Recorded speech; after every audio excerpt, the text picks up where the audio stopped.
Hey, welcome back, and we are going to take a shot at another video to try to help you transition into our electronic patient care.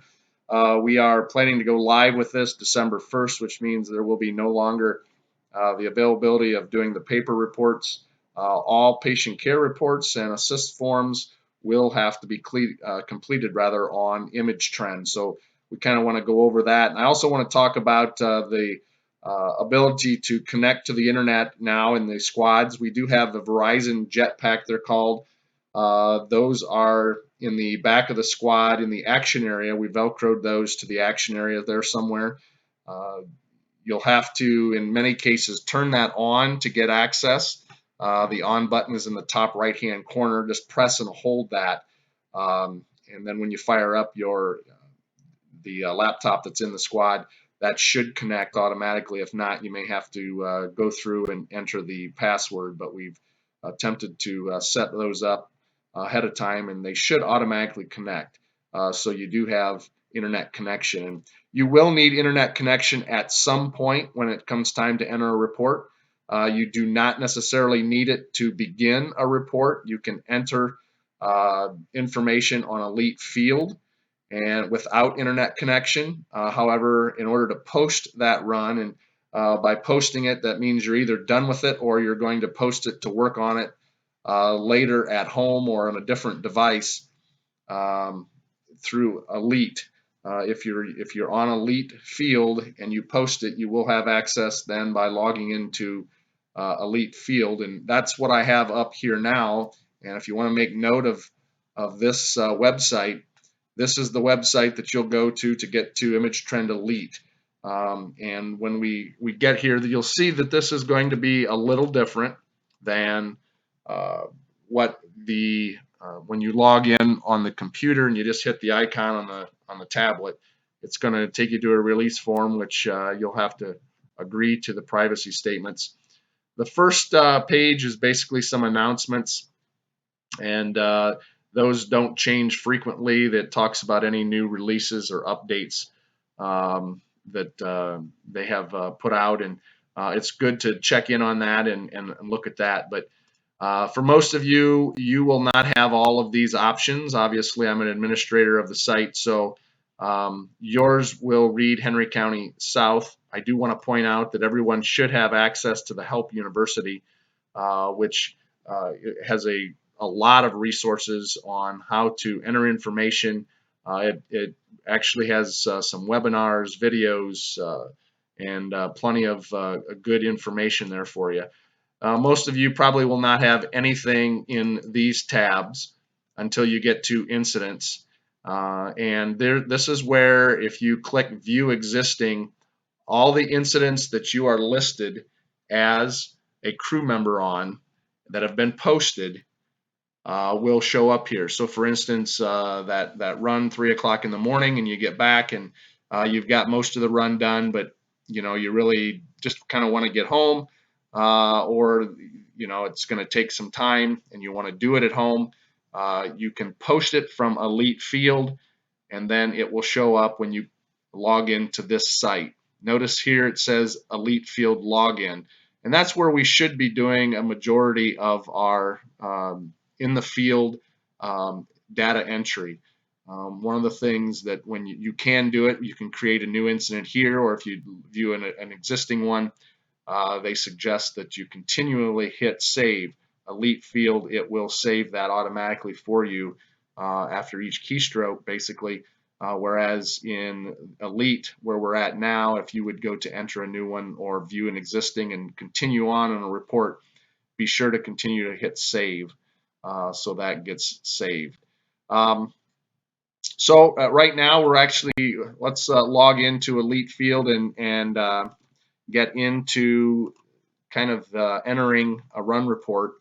And I'm going to go through, I'm going to skip some things that I think probably for most of us is going to be pretty easy to understand, and should be kind of common sense when it comes to computer data entry. But the first thing you see, and notice it says it's syncing the Elite Field, and this is very important. At some point during the run, you will need to get, as I mentioned, internet access that you could then complete that sync. And by doing that, you can go to settings and hit sync resources. And that will do what we just went through. So at some point in the run, you'll want to do that, but you do have to have internet access. You do not have to have internet access to enter information onto Elite Field. It is an application that's been it's on the device, so you do not need internet access initially to begin entering a run report.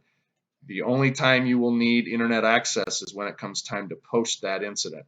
So in other words, if you complete the form you need to post that so it can be recorded and checked and then billed and then sent to the state and all that stuff, um, that needs to be posted.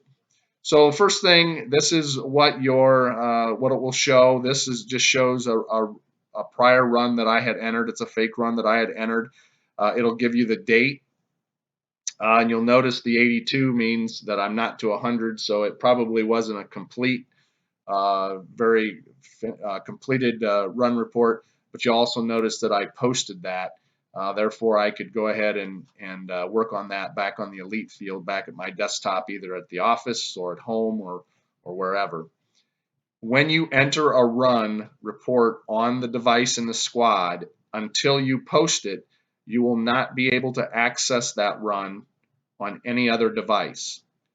So if you start to enter a run and you decide, I'm going to go back to the office and do it, or I'm going to go home and do it and finish it, it has to be posted, which you have to have internet access, but it has to be posted because you cannot pull up Elite Field from another device that will have that run on it. So when you enter a run, it's only going to be on that device through Elite Field. You have to post it, which will send it basically to the Elite site, which we talked about originally. I also want to mention that basically for us at Henry County South, this whole side we can ignore. Crew, add, remove, unit, and shift does not pertain to us. We could go in and set up, if we knew the crew and shift, they can go in ahead of time, enter that information, and it will then automatically be put into the run report. We're going to enter this information in the run report. So you do not need to worry about anything on this screen or on this section right here. We're going to go ahead and start a new incident, and we're just kind of going to make a run up as we go here. And I want to again go through and point out to you some of the buttons and important things that you're going to need to look at. First of all, save. You'll notice that this is automatically going to save as we work through. If you feel more comfortable, if you're not a big believer in technology, that I have my doubts sometimes, you can click that and save it also. If you're entering a run in Elite opposed to Elite Field like we're in now, you're going to want to save that before you close. You do not have to hit save in Elite Field. Notice we're in Elite Field here. It says it right there. It's automatically saving. Here's the post button that we talked about. So in order, when you're complete with a run report, or if you want to finish this on a different device, you're going to need to post this so you can access it through the Elite site. Print button, probably not something that we're going to be dealing with. We obviously don't have printers in the squads. We are not going to be printing off run reports and leaving at the hospital. The hospital will have access to this through what's called Elite Viewer. So we will not be needing to print off these run reports at the hospital or in the squad. Quite honestly, we're still working on this EKG button. The idea was that through Bluetooth, you could press this button, the case that you are working on would show up, you click on it, and that information would be taken and put into this run report. We're having some difficulty with that. We have found a way to do it, but it is a lengthy process that's going to require its own video and special training and probably hands-on before you're going to be able to do it. Right now, as it stands, if you do a 12 lead, you will have to print that off as you normally do, and then go ahead and tape that onto the paper that we have provided, our EKG report paper. Tape that, and we then will have to scan that and attach that to the run report. So you're not going to be able to scan it, but you will be able to print it off from the monitor, tape it to the report sheet, the EKG report sheet, fill that sheet out thoroughly to include name, date of run, or the patient's name and the date of run. That then later will be scanned into and attached to the electronic file for this run. And obviously close just means you're going to close that run. Some other things you notice down at the bottom, there is a red number above the word validation. Our goal is to get to 100. If you're not at 100, there are probably some things that you're going to have to finish before you would consider this a complete and good run report. You do not have to get to 100 to post it, but when this number should be a blue 100 when you're done with the report. The menu basically, if you were going to add an attachment, if you're adding an addendum to lock this, and right now we don't suggest that you lock the run reports. That will be automatically done after the QA is completed and it's sent to billing and also sent to the state, and we'll take care of that. And delete, again, you're not going to be able to delete an incident once you've started it. If you made a mistake, you can go ahead and close it, and we'll probably figure out through email what's going on with that run report, but you're not going to be able to delete it. If you look along the right-hand side, you see some buttons, and basically that's your timesheet that you can access times a different way. We'll be able to access times over here also, and we'll talk about that in a second. There's mileage. You're really not going to need this because it's actually also in the run form, but if you want to enter it there, whether you enter it there or when we get to mileage, you can enter it there. We do have some worksheets I need to point out, and that's where the assist form, which really you're not going to go through here to get to the assist form, but I do want to point out advanced procedure and unusual incident report for the medical director. And this is basically, it's that QI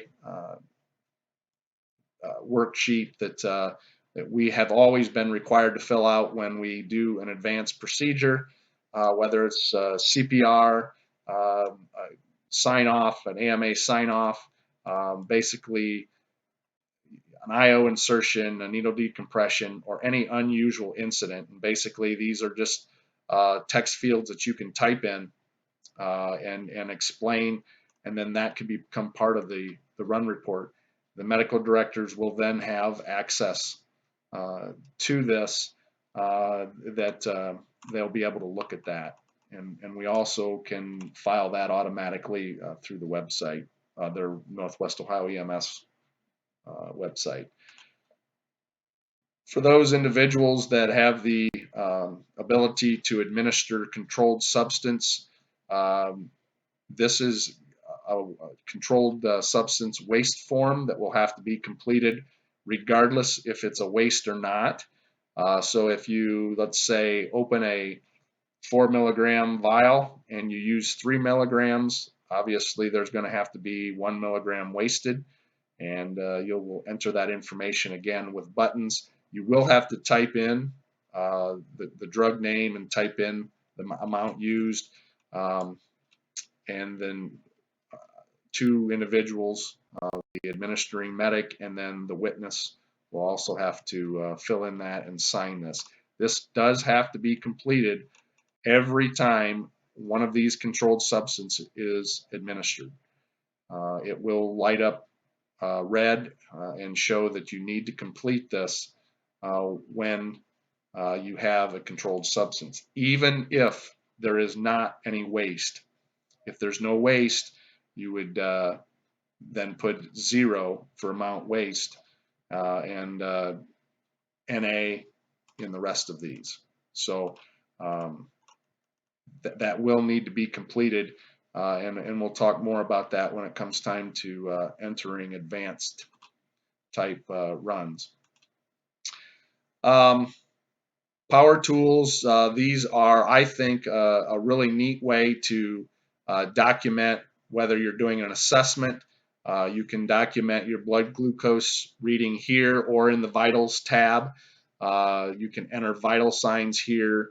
If you administer medications here, exam, your PQRST, any procedure that you do, you just click on this button. It opens up a new form in essence, and it's pretty much all um, uh, button based, and you would fill in the crew member and the date and time, which we'll get into. That you simply do a timestamp on that. So if you do it as you're doing the evaluation, you can timestamp it and then just go through and basically very quickly fill in a lot of information that is very good information that we should be documenting anyway. So uh, those are definitely can help you speed up the process of documenting. We have tried to set up the run report um, so this is going to be as easy as possible and as quick as possible. But yet, no matter what we do, there are certain things and questions you're going to ask. You're going to be questioning why we need to know that. And quite honestly, it isn't we; it's state and federal regulations now that they're asking for this information. It's what's required on the state reporting, and some of the information is very in depth. And there's quite honestly no way around it, and that's the whole reason why we're going to electronic versus paper.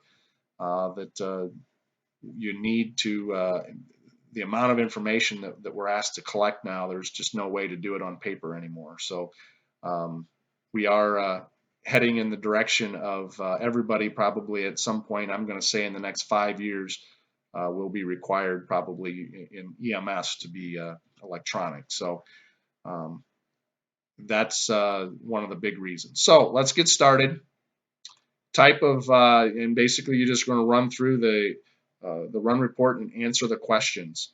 Type of service requested, if it's a 911 response or a department assist. So if you are doing a department assist form, you can fill that out. If it's a standby at a fire scene, this would be if we're making a run outside of the district, if it's a mutual aid run to, say, McClure or to Napoleon, or we're assisting another agency, that would be a mutual aid run if it's out of the district. Mutual aid does not include in-district mutual aid. So if Holgate goes to Deschler, they would use 911 response, not mutual aid. Mutual aid is out of district anyhow. Lift assist, intercept, flag down, walk in. We don't do too many interfacility transports, but over the last almost 9 years that we have done a few. So I left that option on there, but that's not something that don't get any. I'll quail any rumors. We're not looking to begin transfers at this point, but it is on there if we happen to do one. So most of the time it's going to be a 911 response, scene response. You'll notice the next is patient care report number, and that's auto-populated, and it's also a read-only. No need to do anything. That is populated by the computer, and it's actually a system, image trend system generated number that obviously we're not going to ever remember, but this assures that there will never ever be two run reports with the same patient care report number.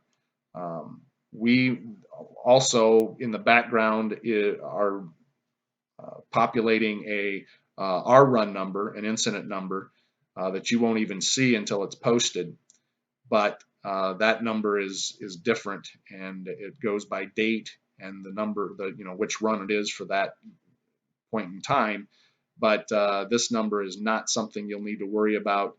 You can't even click on it and do anything with it, so you can totally ignore it. I have defaulted a lot of these answers to what I think is probably the most common answer.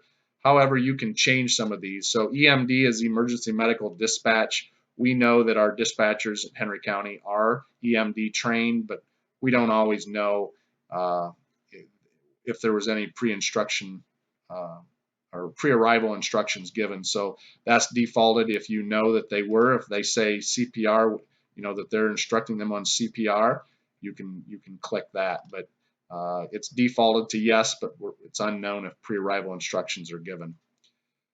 This one is basically what you're called out for. And there are some choices, and it's fairly limited. So you have to try to find the closest thing to what you're paged out for. Today we're just gonna say that it was somebody that fell. Type of dispatch delay typically is none. You can obviously pick from any of those if you are aware of any delay. You can cancel that and pick one.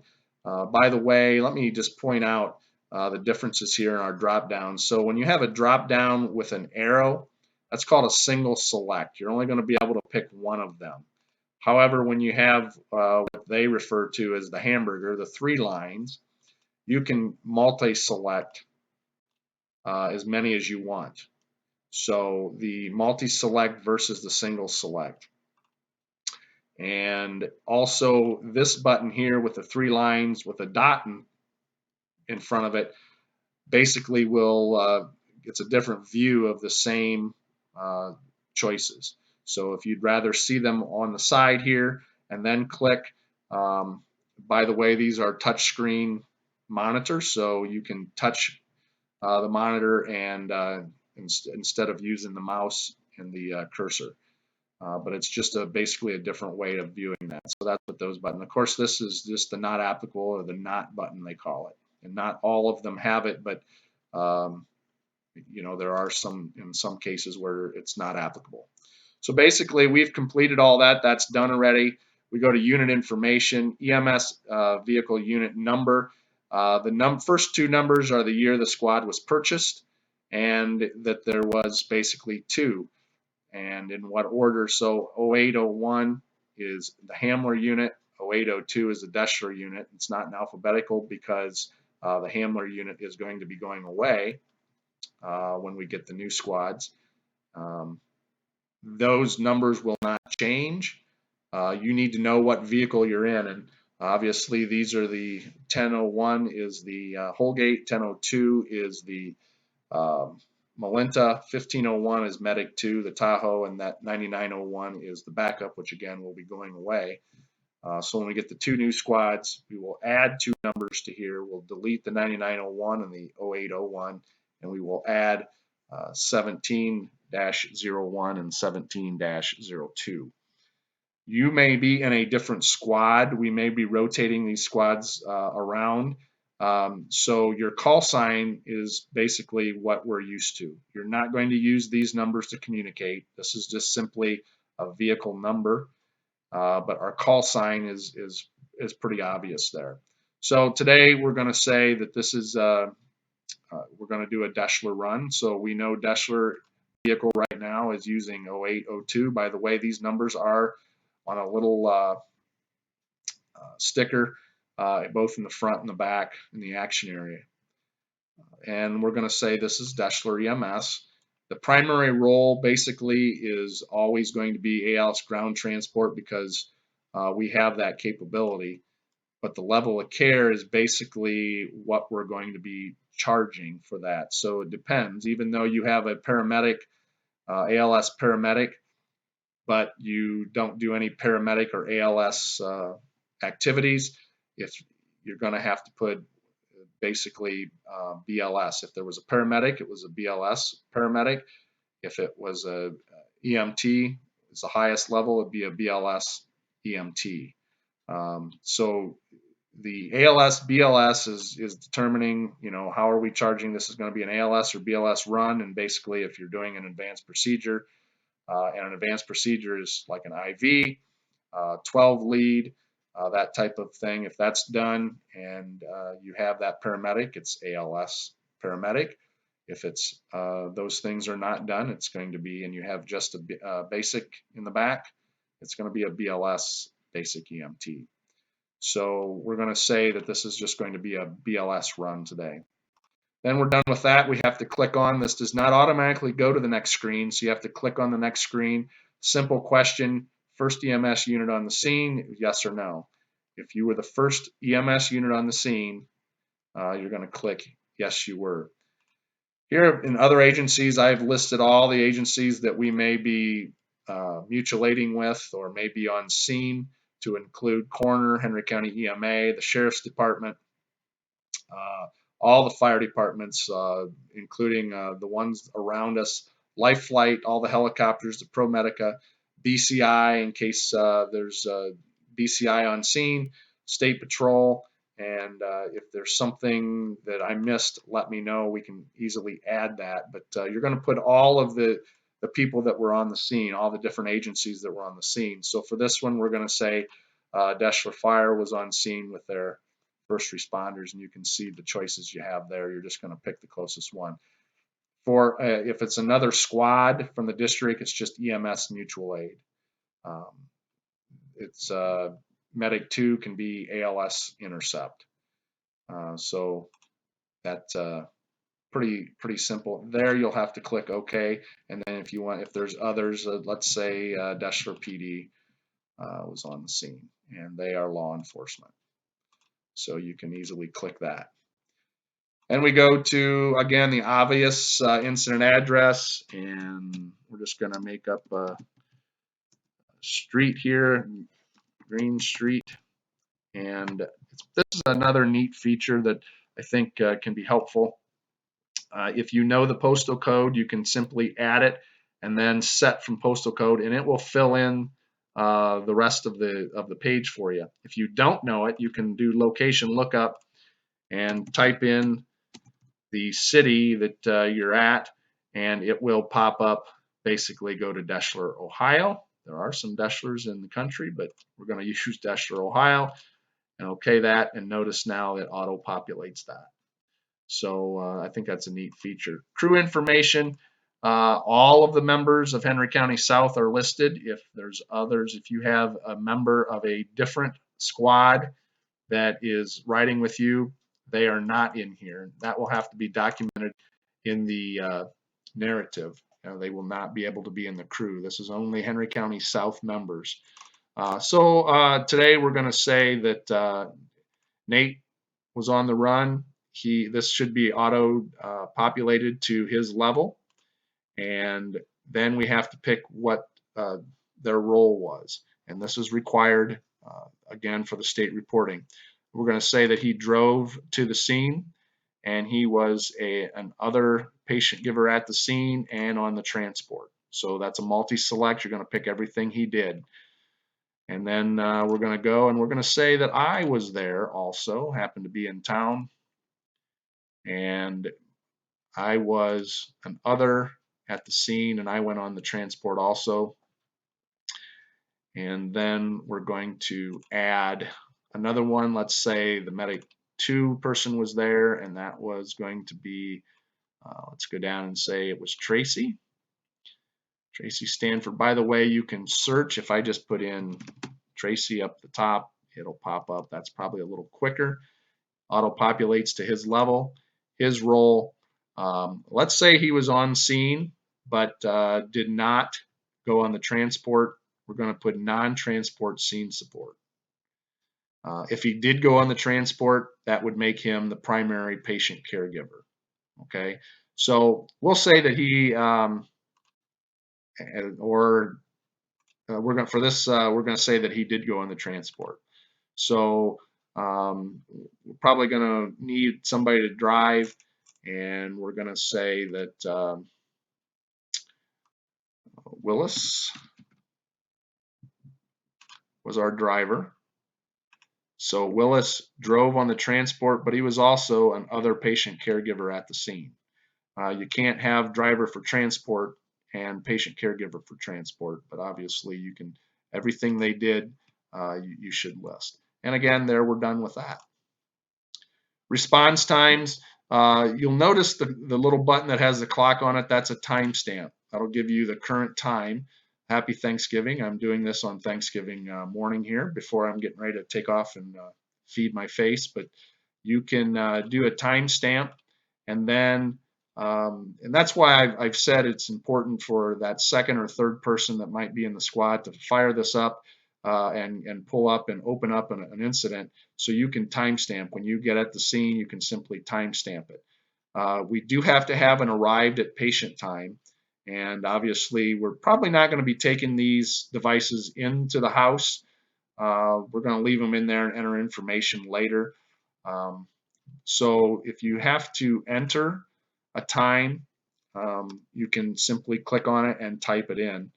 And we're going to say that that was a minute after we arrived on scene. So you're going to fill in all of your times.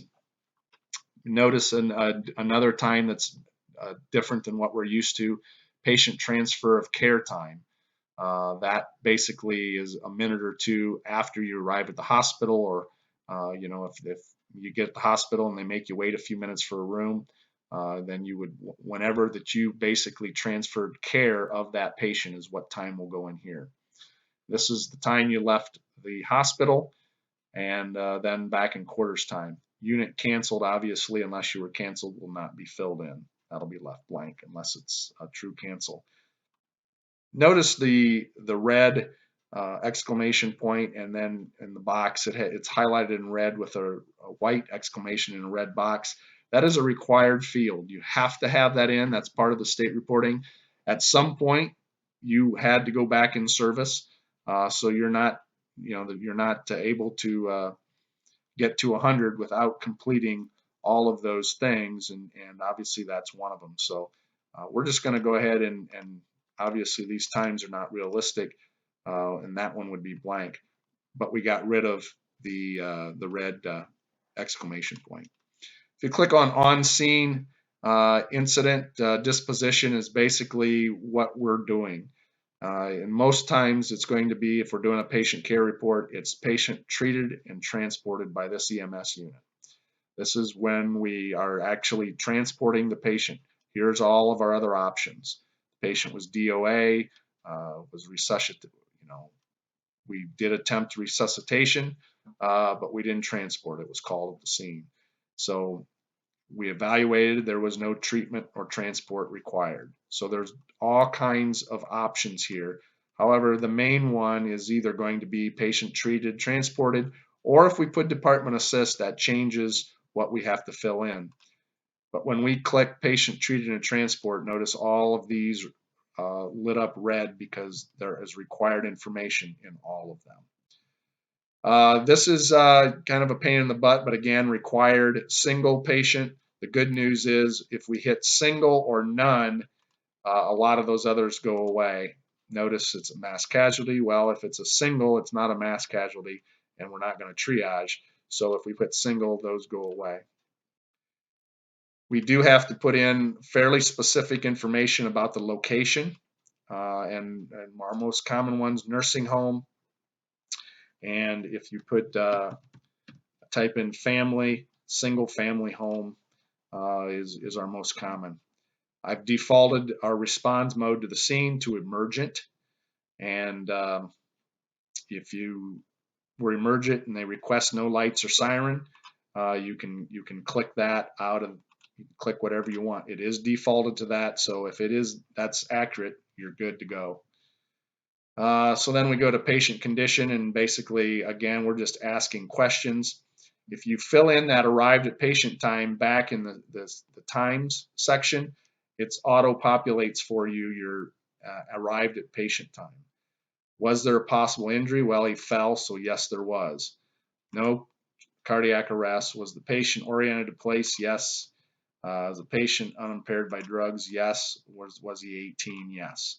Those are very simple and very quick questions to answer. Transportation information.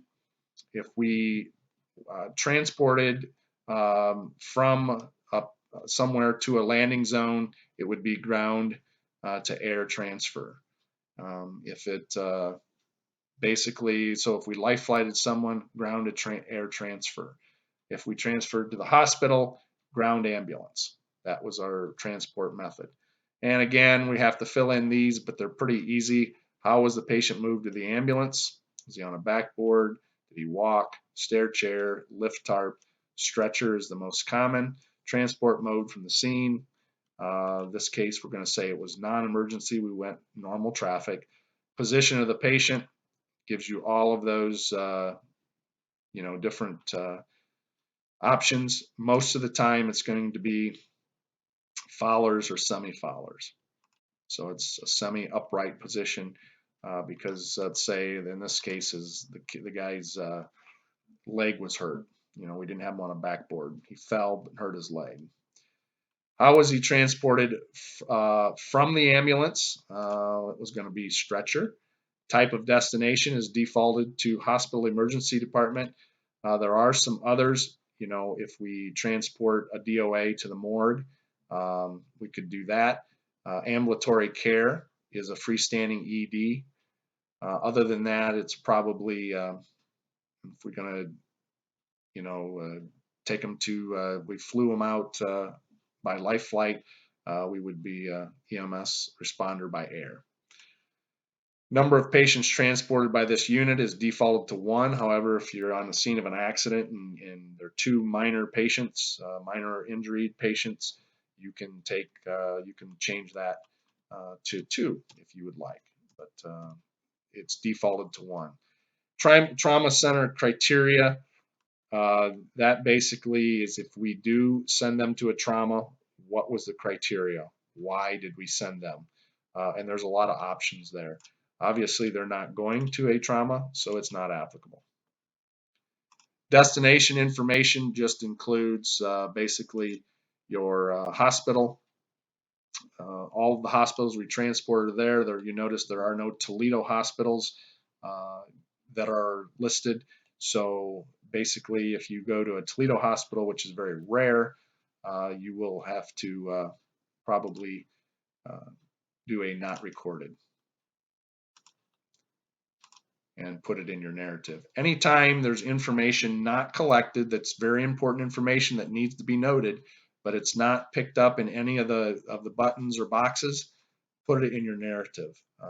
We do, even with all the buttons and choices, we still have to complete a narrative. The good news is we do have the option for an auto narrative that will put a lot of this information in there for us, but we still need to go through when we get to the narrative and put that in. That's going to be in a different video.